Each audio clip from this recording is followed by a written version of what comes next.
Hello, citizens of YouTube land. And hey, if you're not a citizen, all you have to do is hit that subscribe button below and you can become one.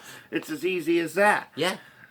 Today, once again, it's another episode of the month of Halloween horror. This time, it's going to be Happy Halloween, Scooby-Doo.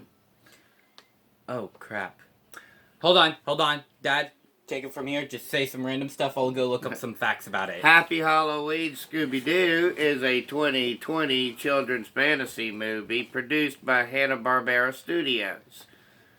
And made by Warner Brothers Animation. It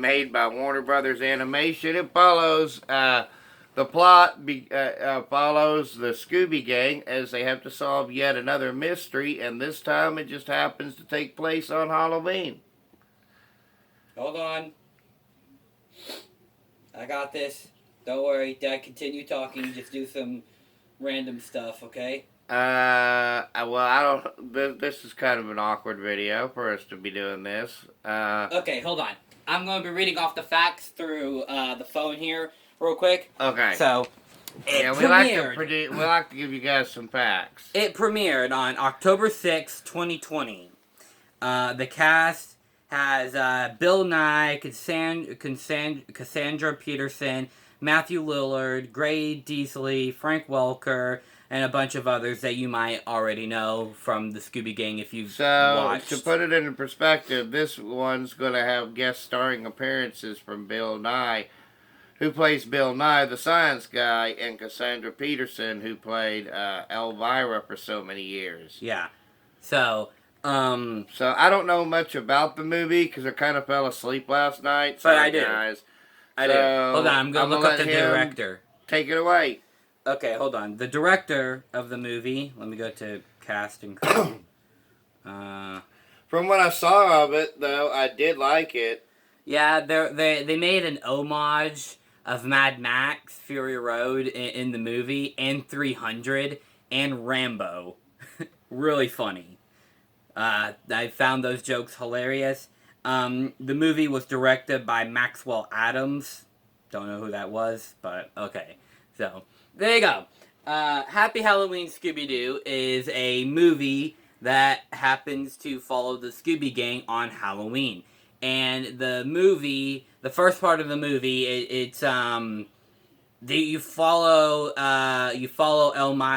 Elvira, Mistress of the Dark, through her Halloween parade through the town of Crystal Cove. Now, if you know your Scooby-Doo lore, Crystal Cove happens to be the place where Scooby-Doo Mystery Incorporated takes place. And they also name-dropped a pup named Scooby-Doo in the movie, which I don't think you caught that, Dad, but it was at the very beginning of the movie when they were telling their origin story. They're like, well, we all started with a pup named Scooby-Doo. So, canonically speaking, it's connected to that. So that's cool. That is cool. So in the show, or in the movie, they're trying to catch a famous Batman villain, who happens to be the Scarecrow, aka Jonathan Crane. Who in this he escaped from Arkham Asylum just to see Elvira. Honestly, he's a fan of Elvira, so that's the whole that's it. That's how he comes into play. And so basically, what happened was that toxic waste. I'm putting this in quotation marks because so they catch Jonathan Crane. Blah blah blah. They reveal who he is. Toxic waste. Yeah, I'm putting this in quotation marks. But you'll find out. Leaks in mixture with the Scarecrow's fear gas. And it creates these monster-looking pumpkins that... I don't want to give away too many spoilers until the end of the plot when they reveal all of this. That turn pumpkins into basically flying pumpkin things that can ride cars and stuff. So they attack the town of Crystal Cove. And it turns out that there's a lithium mine underneath the town, all right? And it's very rich. Like, you can get rich off of it immediately. And so, what happens then is that there's this big long chase sequence that's like Mad Max Fury Road, and there's a bunch of there's a bunch of like explosions and stuff, and they thought that they got rid of them, but then they just keep coming back, and then there's like this big monster pumpkin thing that acts like a dog and it howls at the moon and stuff. It's like you know, all that. And they have no breathing room to even breathe because of the pumpkins. And so then they have to go find the Scarecrow because Velma thinks that the Scarecrow is involved with the pumpkins. Spoiler, he's not actually involved with the pumpkins. And so what happens then is that she talks to the Scarecrow, and then she like rescues the Scarecrow, who then winds up getting eaten by the pumpkins himself, but he doesn't because he then goes catches the bad guy at the very end. But again, that I won't spoil that too much. So then they go off to this mansion place. All right, this dark, secluded place where Velma goes into her mind palace, where Shaggy sees earlier that the drones are made from totally frame, and it's actually pronounced tote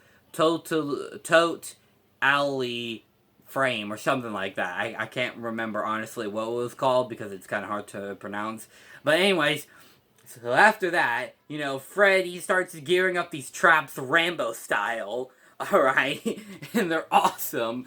He starts gearing up these traps Rambo style, and they start smashing pumpkins soon as like 300 style. You know, you have slow motion stuff and all that. And if you know, 300 was actually a Warner Brothers movie, so that's how they were able to parody the scene. And so after this, all right. After this, Velma winds up hopping into the big pumpkin, where then she tells Freddy to press the app, and then all the pumpkins fall down and stuff. And it turns out that the bad guy of the movie wasn't Jonathan Crane, aka the Scarecrow, but it was actually the sheriff, who I forgot to mention earlier. But it was the sheriff who happens to be a former villain of the Scooby Gang. And he was like the trash monster of something land or something like that. And the green toxic waste that we mentioned about was actually just green glow sticks that he like broke in half and put into a tanker. And it's like, Dad, how many of those do you think it would fill up to fill up a tanker? Probably a lot. Yeah, like, bruh, did you just have this in place or something? Like, what? How? You know, and then afterwards, after that, Velma finds out, blah, blah, blah, and then the Scarecrow gets him, and basically uses his fear gas against him. Don't know what happens, but then they say that he's gone missing because his car was there and stuff, and the Scarecrow that was revealed was gone, and that turned out to be, well, the Scarecrow. And so then, after that, the whole mystery is solved, yada, yada, yada. It was just a guy trying to get rich from the lithium from underneath the Crystal Cove and all that. And, like, Daphne this entire time was trying to steal Elvira's identity. And it was really funny, honestly. That whole plot line, because she's saying, can I be your protege and stuff. It was really funny. Then Fred pulls out and says, this is the first time that she's tried to do this before. Again, it's a funny movie, obviously it's made for kids and stuff. I wouldn't call this like the best Scooby-Doo movie in my opinion. But it's definitely good, It's in the middle. It's not as good as, say, Scooby-Doo on Zombie Island, but it isn't as bad as Scooby-Doo Return to Zombie Island. All right, it's in the middle. All right, it's okay. It's a good Scooby-Doo movie. It's not the best one, but it's also not the worst one. It's a good one. So that's my thoughts on it. Dad, what do you say? What's your star rating on this one? Well, as I said, I didn't see that much of it, but what I did see, I liked. So I'm going to go with 3 out of 5 for it.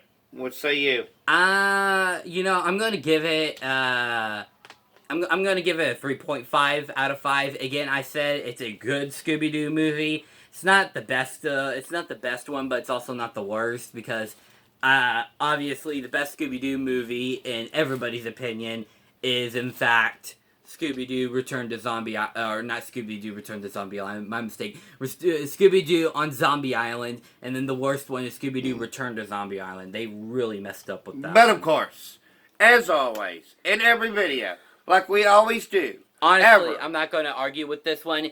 If you guys think that this is the worst Scooby-Doo movie in the world, that's fine. It's your own opinion. Our opinions don't matter. Wait.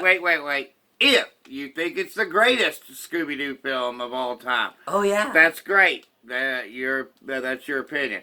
We're just two idiots with a cell phone camera. None of our opinions actually matter, except they actually do because we have a YouTube show. Except they actually don't. We actually don't think that. So, until next time, guys, tune in tomorrow for the final installment of the month of Halloween horror. And as always, peace and love from Denny and Son. Bye.